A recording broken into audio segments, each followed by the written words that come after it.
So today is Sunday afternoon, March 15th. As we all know, there's been a big move to have a lot of schools closed throughout the country. And what we need now is more information about how does someone actually start working from home, but also homeschooling their kids for an indefinite period.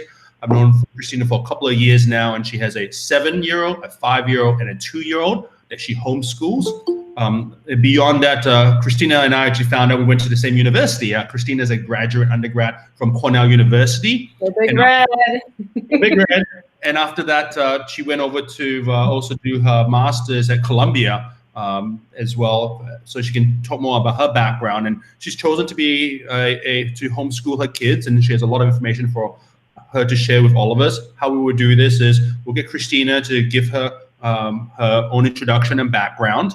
Then she'll go through a couple of questions that have already been submitted and asked, and then we'll open up to Q&A, and we'll go through to the next hour. And feel free to chime in with questions on chat or ask them as we open this up. So thank you, everyone, and thank you, Christina, for agreeing to do this at such short notice. Yeah, absolutely. Thanks, Chris, for inviting me. This is cool. I've never done this before. So, but yeah, so like you said, so my name is Christina. I live in San Francisco. I've been here for 10 years. Originally an East Coaster, so my schooling was in Central New York and then New York City, and I moved out here after. So my master's is in education, specifically from Teachers College at Columbia.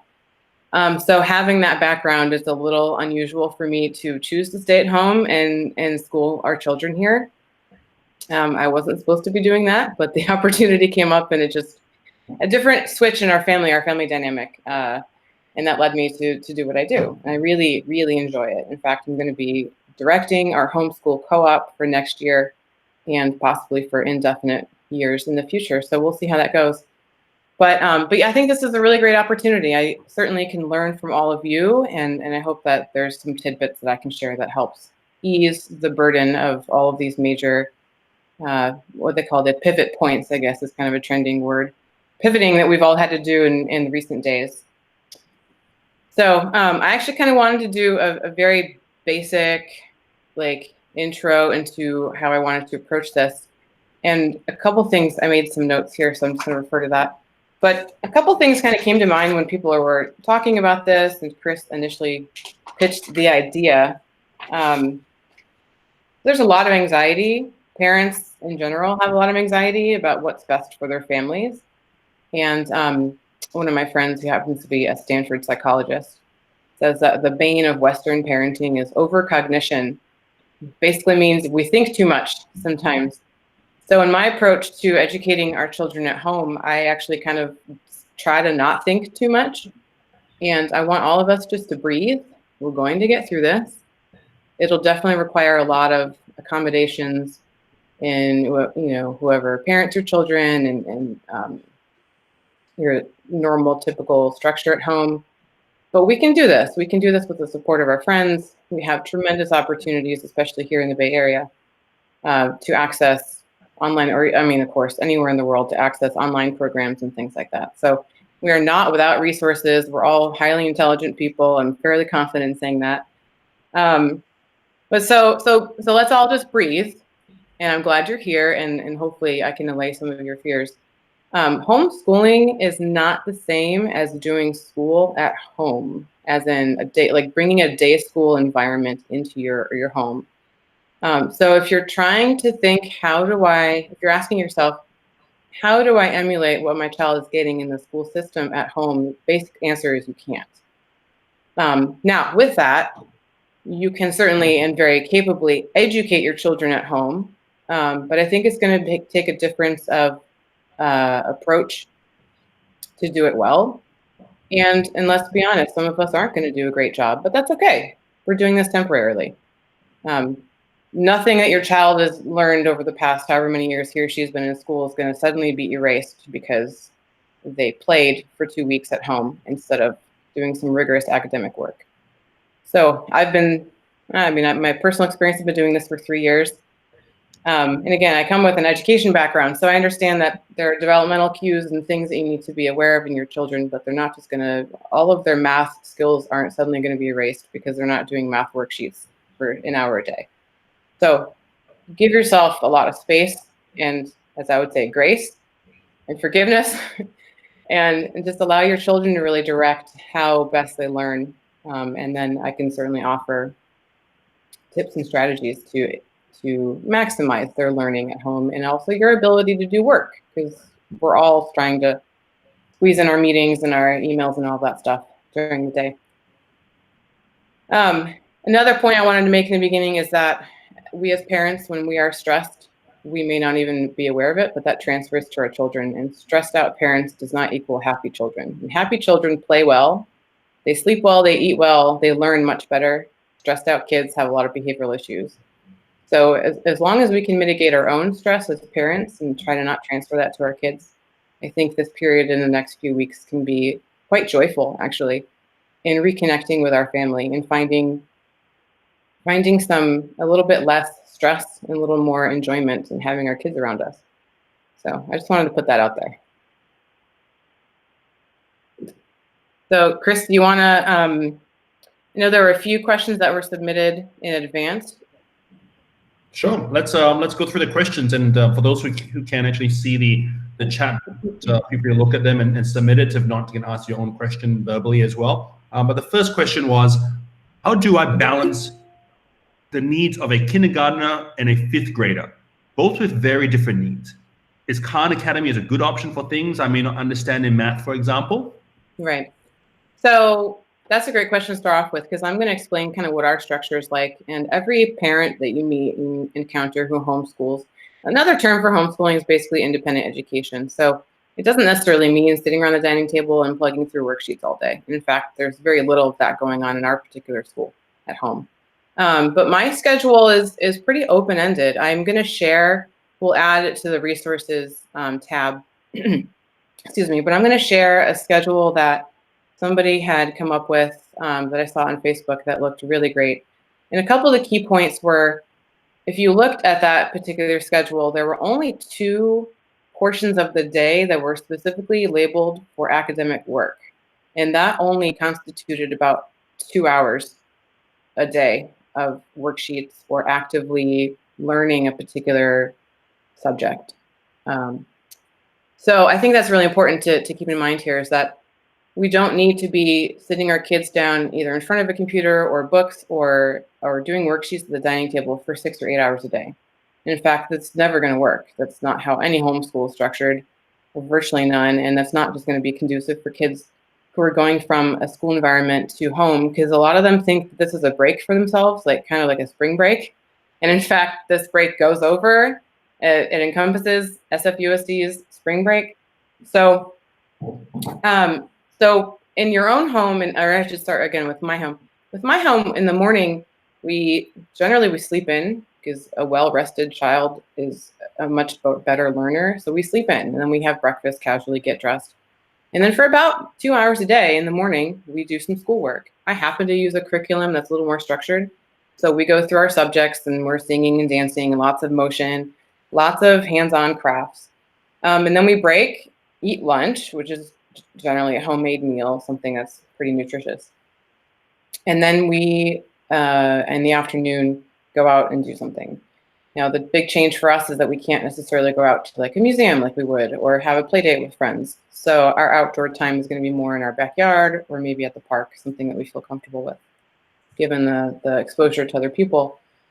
So how that can translate into each of your homes is finding a small chunk of time in the morning and a small chunk of time in the afternoon for your kids to do what we would call academic work, those worksheets that they were sent home with. Doing an online class to work with to work on their math skills, or sitting down and reading, or doing a little book report, or whatever they need to do to kind of keep up with what they were learning in school. But that's about it. The rest of the time can be semi and even completely unstructured.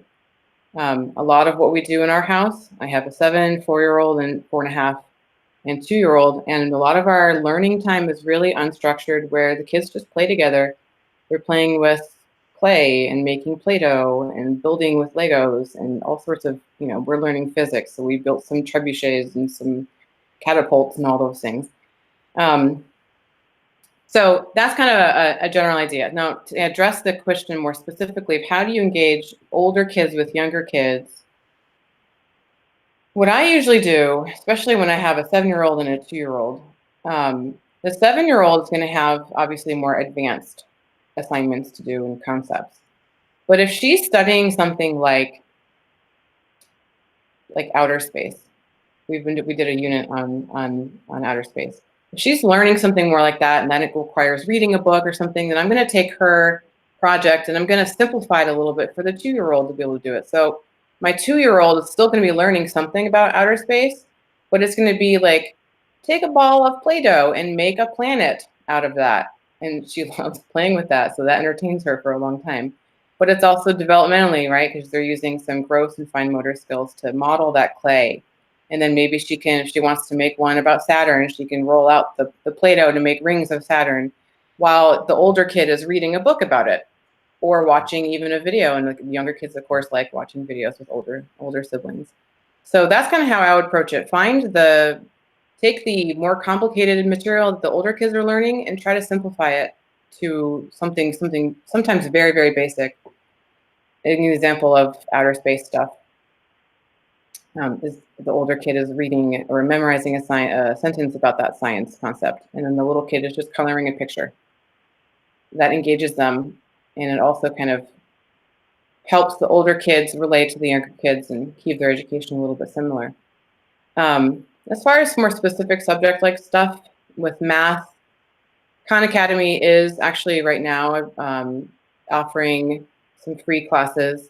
There's a lot there. I actually have a whole list that somebody came up with, a whole website now that's listed of immense number of online options for parents to choose from. And a lot of them are offering free classes to help the parents who are in this situation and kind of stuck at home and trying to figure out what to do.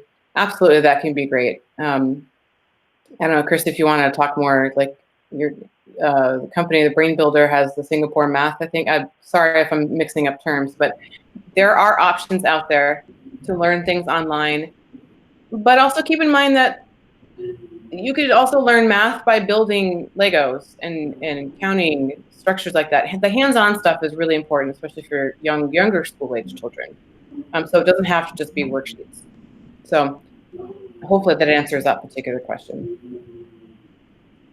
No, I wouldn't dwell too much on what I decided to do, but essentially my sister, Julia, has been running classes via Zoom over the past year and a half, and usually one-on-one or 1 to 4 kids, but we decided to open a big schedule of where people can choose from a 6-year-old schedule to a 12-year-old schedule, and people can select 50-minute classes. So happy to offer a free initial complimentary class if anyone wants to test it out, but let's not focus on that. Let's focus. No, not as a focus, just as an option for people, because sometimes there's a perception of or their son or daughter would do better in a more structured online class with other kids, and that kind of came up in earlier conversation too.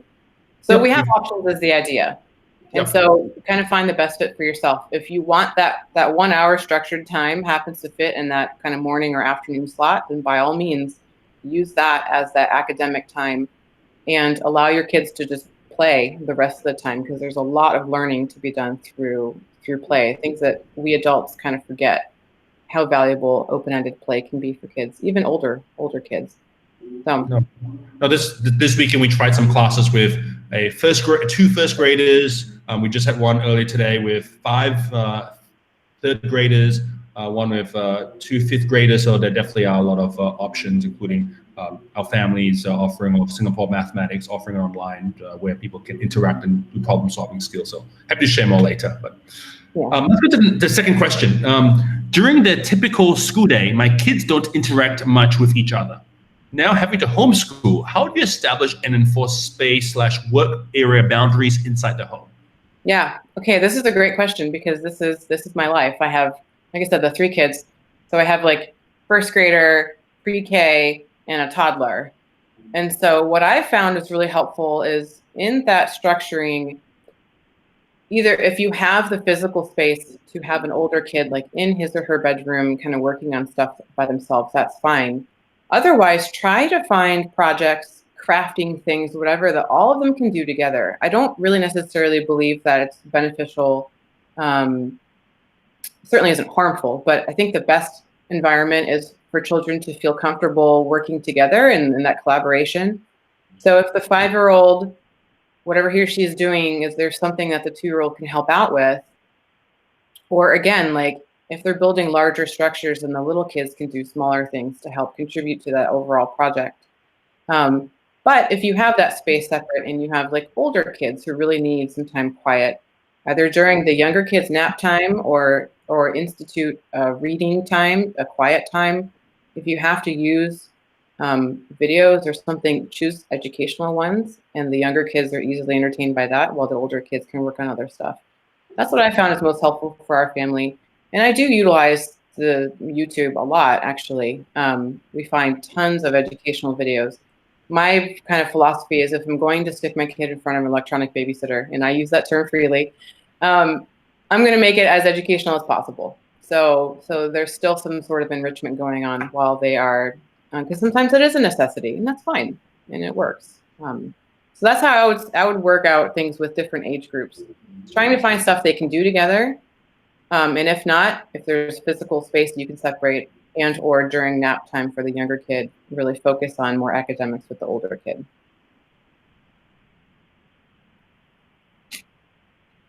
Any follow-up questions with this question or the prior question, everyone? Or?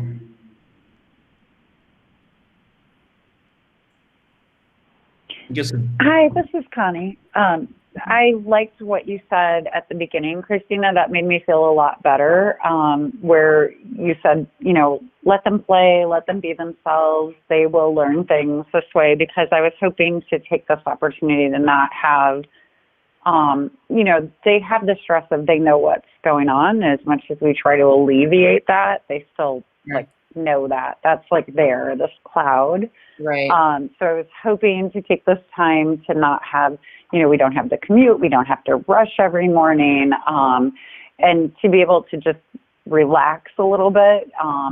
So it made me feel a lot better when you were like, you know, they're going to learn stuff. If you're going around to the backyard and you're digging things and you're, you know, moving things around and measuring things and counting things, they're going to learn things. And that, you know, they don't have to, like, because my friend's school, they're doing, I think she said it was called Seesaw.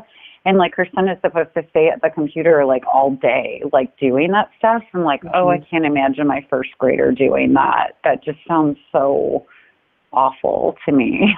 Right. And there are some kids who may benefit from that. They may need that kind of engagement.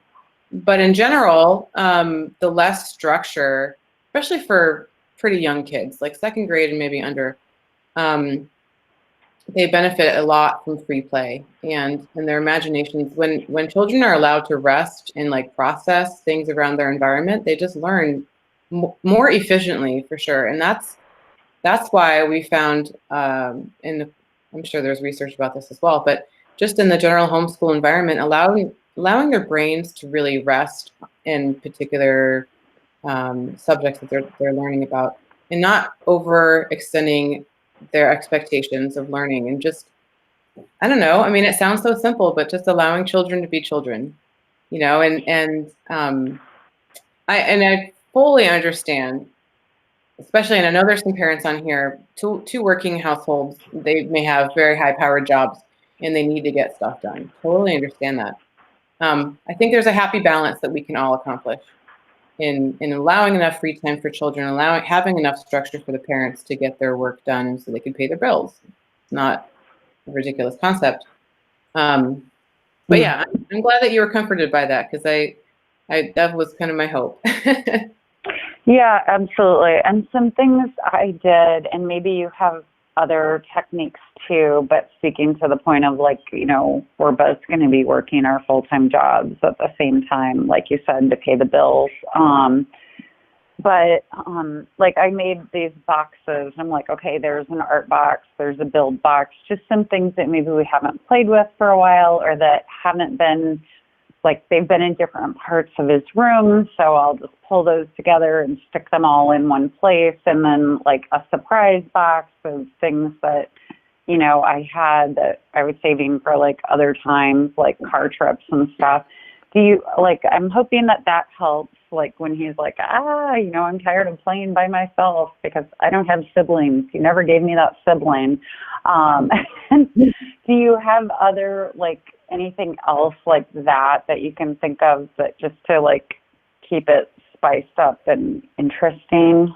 Yeah, absolutely. So, I mean, quite honestly, the internet is in like, there's so many great resources out there. Google something, Yeah. even just little like age appropriate toys, however old your kid is, just Google some age appropriate crafts. Or St. Patrick's Day is coming up on Tuesday. Coloring things, baking stuff. I mean, baking is science and it's math and it's exciting and they love it. My fail-safe, quite honestly, at home, and I mentioned this to a few friends yesterday, is turning on the water. Whenever my toddler is freaking out, I just turn the kitchen faucet on with a drip. And she plays in there for an hour. It was like ridiculous. How simple that was. But I used to use the bathtub, day baths. We might introduce day baths again. Just get out some different bath toys, or just get stuff from the kitchen and, have a day bath. And now you can play with this stuff. I don't usually let you play with it in the bathtub, but you can. Yeah, exactly. I think a lot of what we're going to just see, kind of lowering our expectations a little bit, being a little more approachable, and like I said in the beginning, like giving ourselves some grace and some understanding that this is hard on everybody. Your boss is not going to be pleased with your productivity. They're going to have to get over that. Yeah. We're all going to have to make sacrifices because this is unprecedented in our country, and we don't know for how long this is going to last. So pull out the things, loosen up even as a nutritionist, I would say loosen up the little nutrition guidelines a little bit. Do what you need to do to get your stuff done that keeps your kids safe and healthy, and everybody in your household healthy. But like I said, I could come up with 100 different things off the top of my head, just because that creativity is just necessary when you homeschool, because you don't have anybody kind of putting supplies lists together for you per se. But yeah, the fail-safe is water. Whenever kids are freaking out, just give them some water, turn on the hose in the backyard. It's amazing how much free play they can get and learning skills they can get out of that. But yeah, gosh, so many things out there. So definitely Google some ideas. Like I said, St. Patrick's Day is coming up. Baking, all the cooking, engaging your children in home skills, sorting socks. Again, this kind of sounds ridiculously easy, but they love doing that.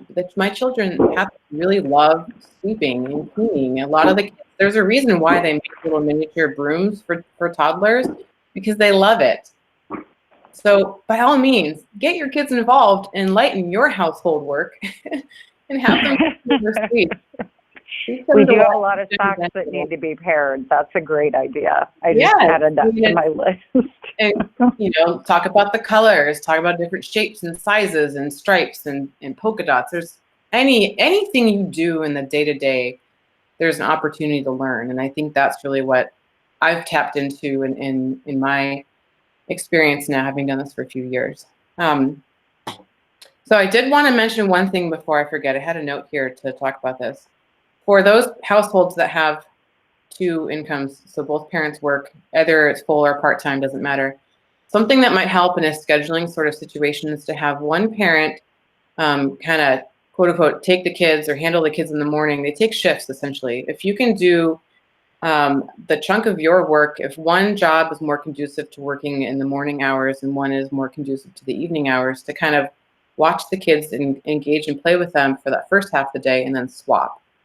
So one spouse is working, or partner is working in the morning, the other is working with the children and then swapping for that afternoon shift. Again, as part of that sacrifice that's involved here, but that can help increase productivity, so you have a dedicated chunk of time. That's honestly how my husband and I work a lot. He comes home and he knows that I need a little bit of time since I've been with the kids all day. So he comes home from work and then he takes them out to the park. This is before all this whole thing, but he would take them out of the park, so I'd have a good chunk of time. I have a couple different businesses that I manage part-time, but so I can get that stuff done because it's important to me, and he understands the importance. So swapping those roles as well in kind of you take the morning shift and then the other one takes the evening shift can help with the scheduling as well. And insofar as some of you have probably very demanding jobs, working early in the morning before the kids are awake, and working after they go to bed can also help. So I wanted to put that out there before I forgot, because it happens sometimes. So, so maybe we'll go to questions that were submitted. Oh, sorry, not submitted, but were asked before we started it officially, Christina. Yeah. So I had some notes here. So questions, I think we've answered this a little bit about how am I productive with children. I try to engage them in activities that they all can participate in varying degrees while I work on my own stuff. And sometimes that involves a Bill Nye the Science Guy video on YouTube. I try to find things that are related to the curriculum that we're learning in our homeschool. What do I do with toddlers? Toddlers love making messes. And that kind of stinks when you're at home and you don't want your house to be messy. You can contain those messes in a bathtub, minus the water, to be safe, right? If they want to paint, there's bathtub paints. They can paint in the bathroom. Put them in a swimsuit and throw them in the tub, and they can paint the tub with these water-based paints that wash off. There's all sorts of fun stuff out there. But, and embrace the opportunity to observe your toddlers are funny to me. Toddlers are so hysterical in the way that they learn and their body movements and the things that they love. Like I said, my fail-safe is a little bit of like dripping water from the sink. They'll play in that for hours, or the hose on a little bit of a drip outside in the backyard. They love that. Water tables, all those things that you might think are kind of silly, or maybe like, maybe you don't even have one. Buy one or borrow it from a neighbor. But toddlers have the opportunity to simple things really entertain them for a very long time. And one of the good things that we do in our house is rotate toys. So they kind of mentioned that before, but taking those toys that babies haven't or toddlers haven't played with in a while, or taking toys and purposely putting them away in a little box and then bringing them out in a few days, reintroducing stuff definitely engages them for some time. And then one other question that was asked before is asking about having classes or FaceTiming with classmates. This definitely, especially for older kids, even younger ones, like I think my 4-year-old would have a blast if she could FaceTime with, we have a homeschool co-op that usually meets once a week. She would love to have a class or just hang out with her classmates. Or FaceTime grandma, have grandma read a bedtime story, on FaceTime. But definitely, if you can get other parents on board and have their kids talk about like some history project that they've been working on during school that was kind of cut short, absolutely coordinate that. Kids love that, and that social connection, even though it's not physical, is still really important to maintain, because hopefully in a few weeks we'll all be back to our normal lives. I don't know how long this is going to last, but these are kids they're still going to see in the next school year, so you want to maintain those friendships as much as you can. Yeah. So let's go to open Q&A. I think those are 2 questions that we had before. I'm sure there's quite a few questions that folks have. You can unmute yourself and just ask your question. That'll be great.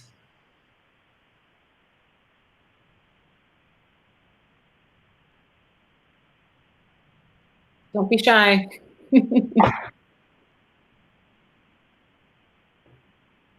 Why don't I start with this, Christina? So how has this changed for you now that clearly coronavirus is impacting San Francisco pretty dramatically now?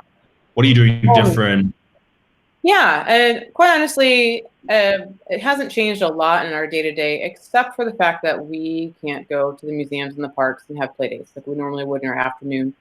So, this just started a few days ago. So tomorrow is my normal school day.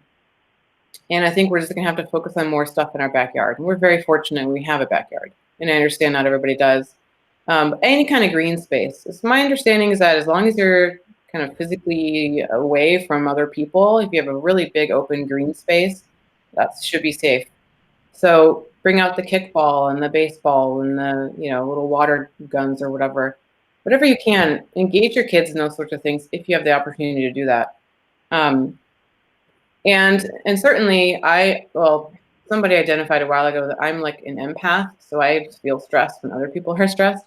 So seeing my community and really integral in this Facebook community we have in our neighborhood, seeing other people stress out about it, like affects me.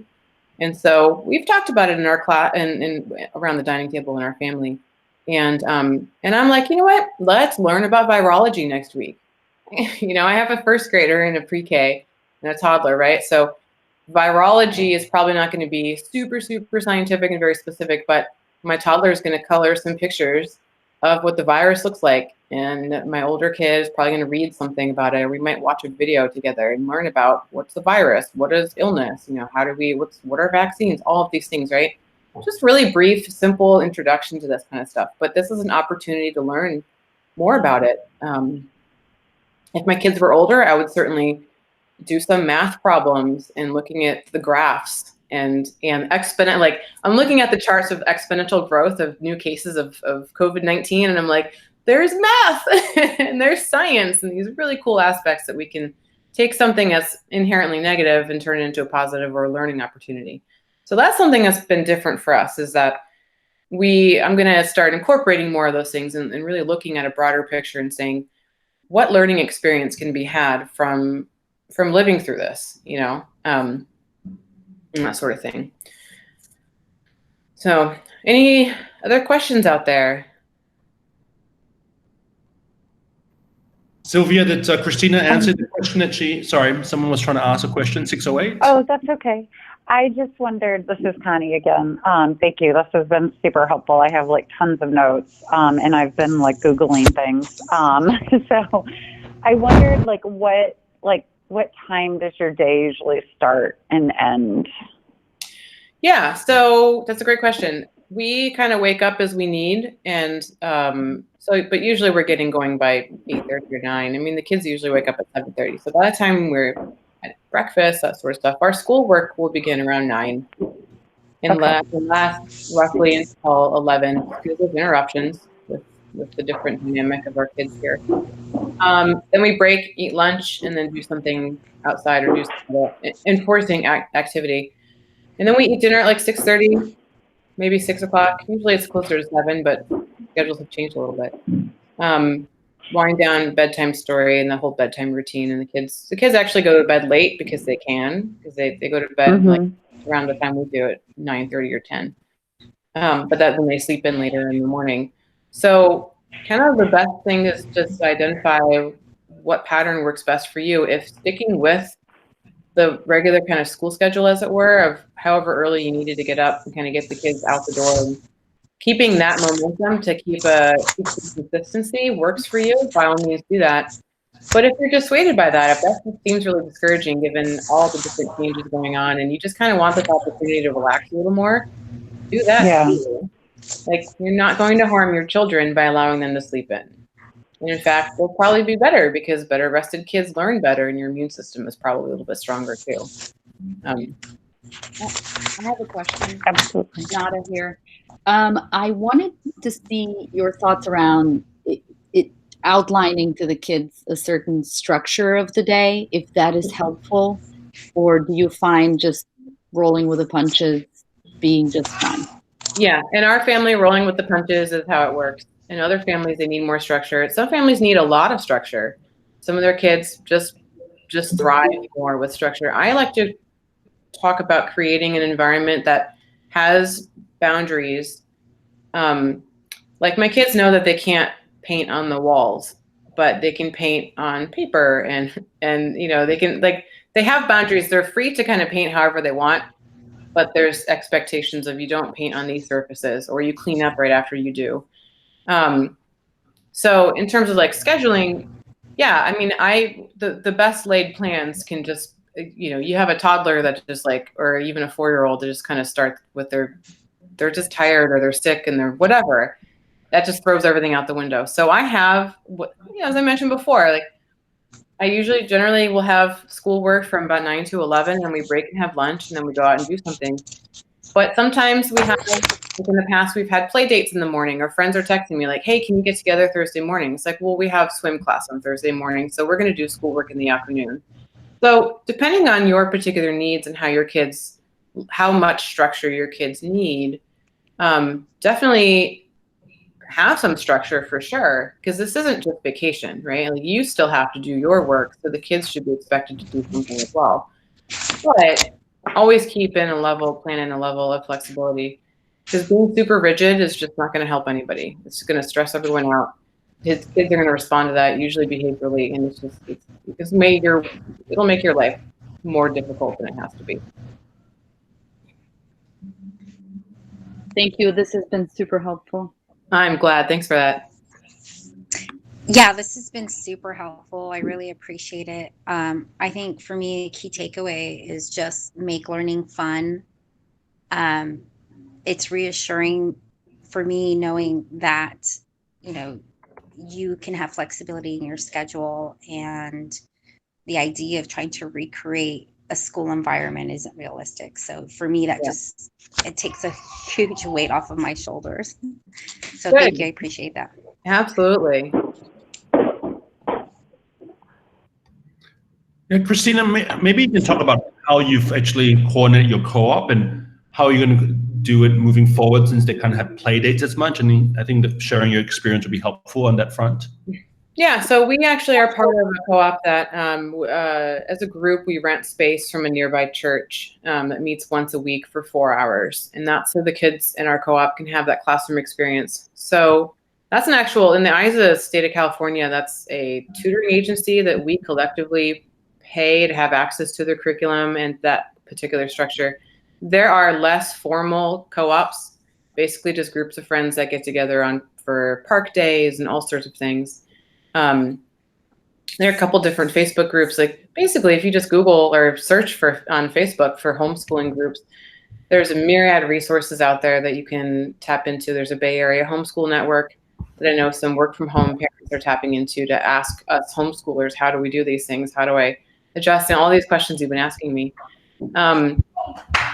So our structure is we meet once a week for 4 hours, and in a classroom setting. Each classroom is set up per grade, so there's a first grade class, second grade class. Our campus goes through high school because the curriculum that we buy into is K through 12.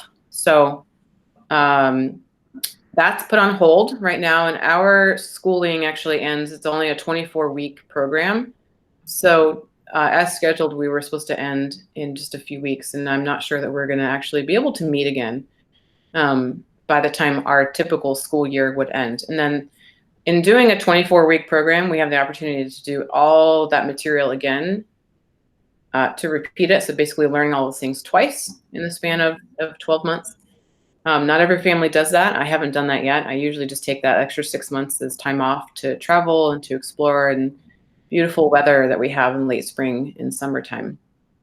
So we spend a lot of time outdoors.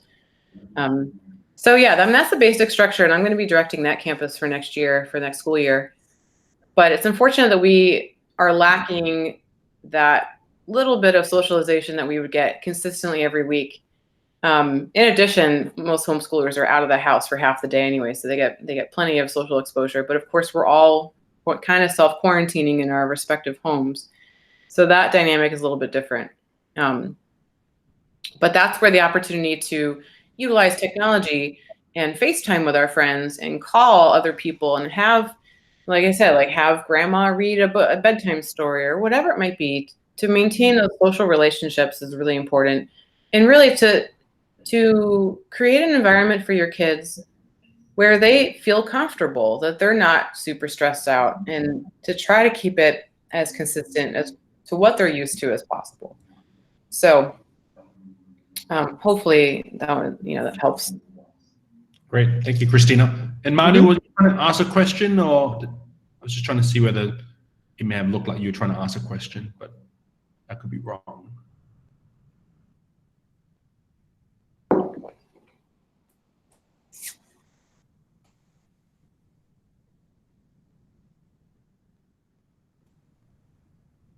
Any other questions from other folks?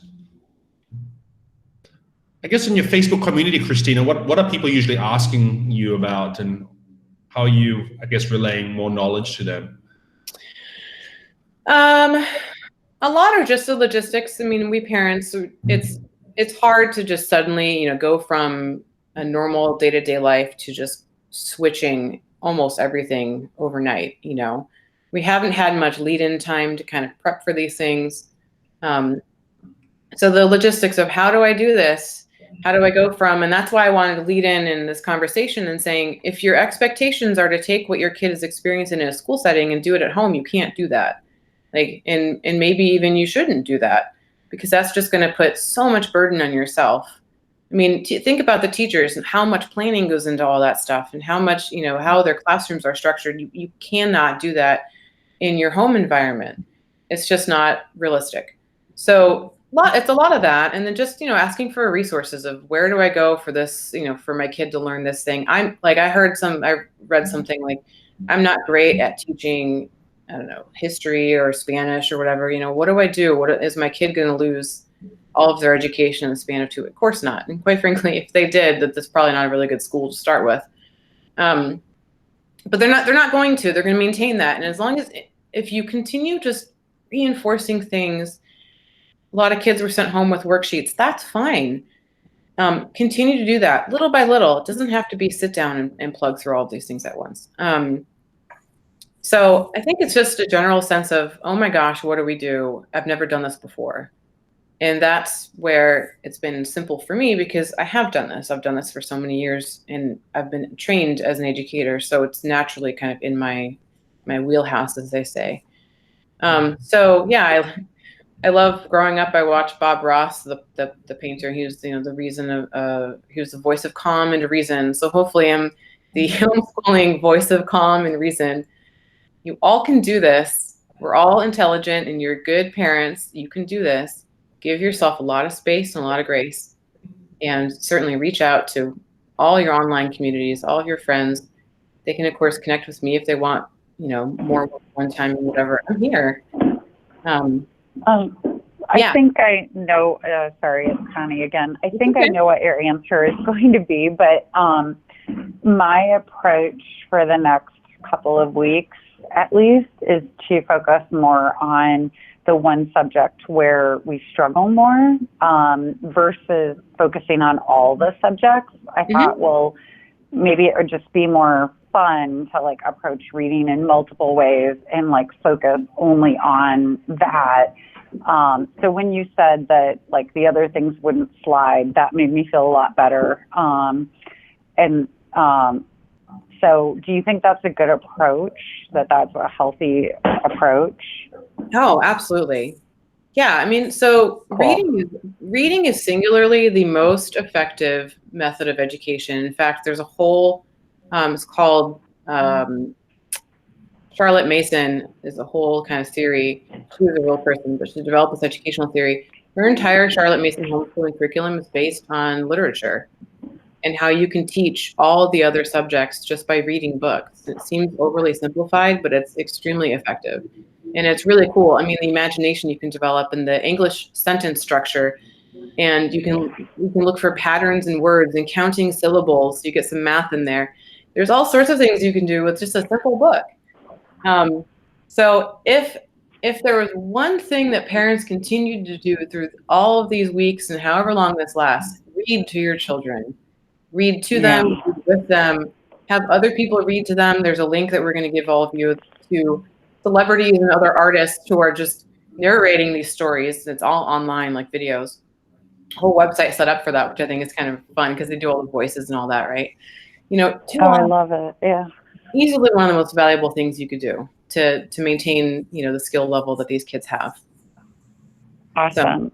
Yeah. And I do have a funny story. I ran into my son's Arabic teacher on Friday, and he was coaching me on teaching him Arabic, and I was smiling and nodding. My pronunciation is awful. And I was just there's absolutely no way I'm going to attempt to do that. I just smiled and nodded, and I was I'm going to focus on the things I actually am equipped to do. So I'm glad he won't lose that. Yeah, no, and language acquisition too. The children, it's really easy. If you want to throw in some YouTube videos, or find some sort of audio where your kid can listen.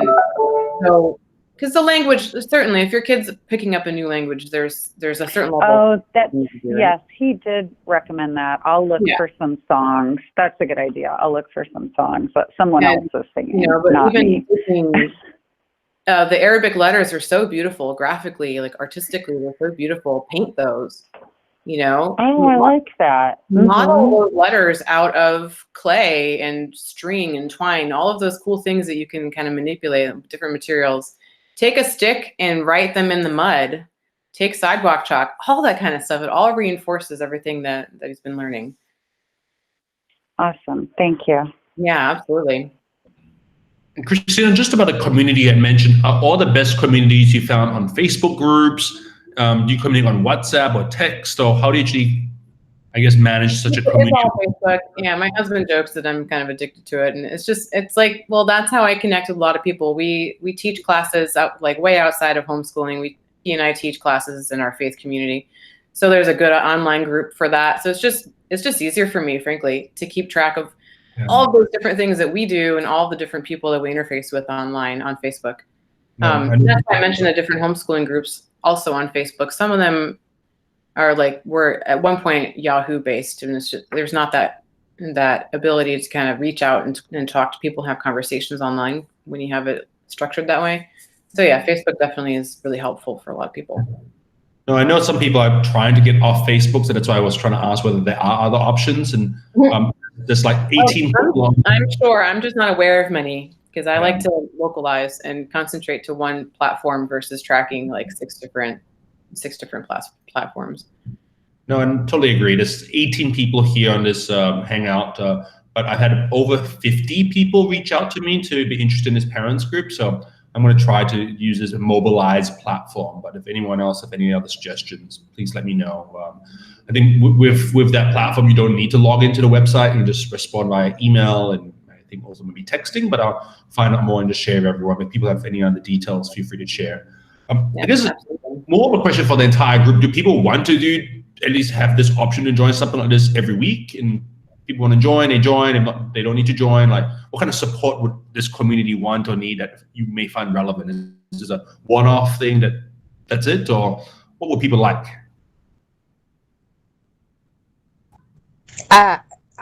This is Sylvia. I, for one, think maybe a weekly check-in just to share what's working, what's not working, any tips. I think it's really helpful. I mean, especially because we're, like many of you have said, we're going into uncharted territory right now.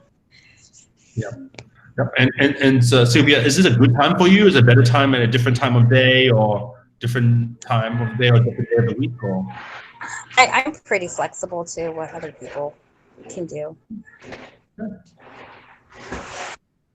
Feedback from anyone else? I know having a community like this could be helpful sometimes. And again, if it doesn't end up being helpful, well, I'm sure people will fall off, but just want to make that option for you.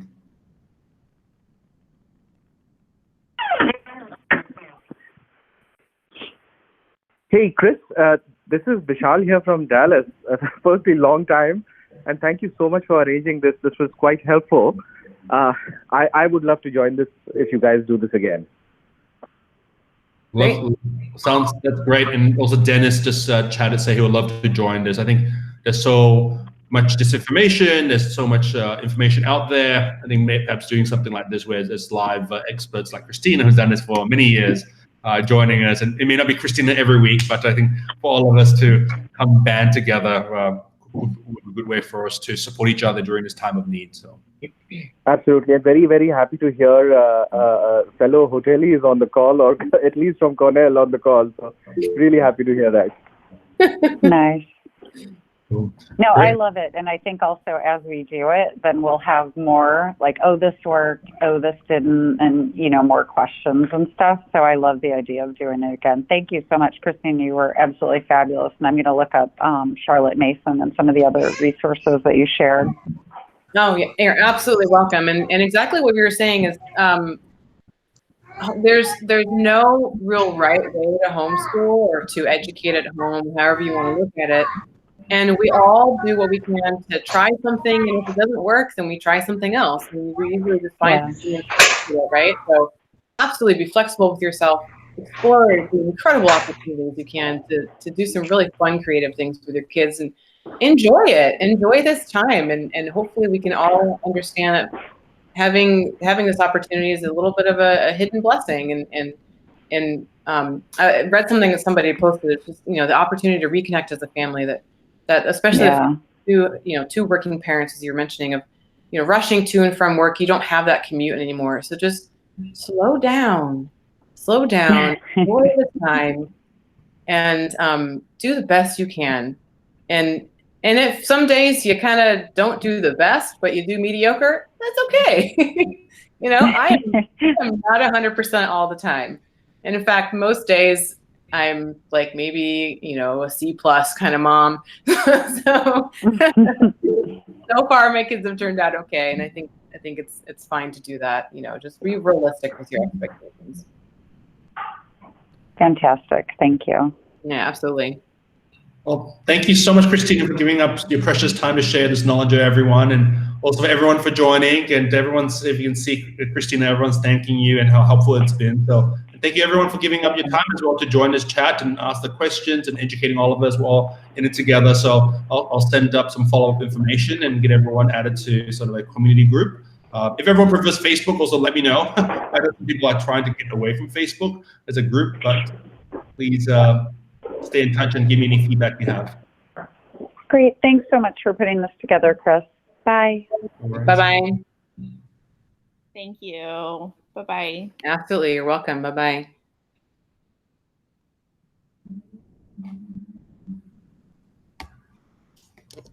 Cool. All right. I will stop recording now. Bye, everyone.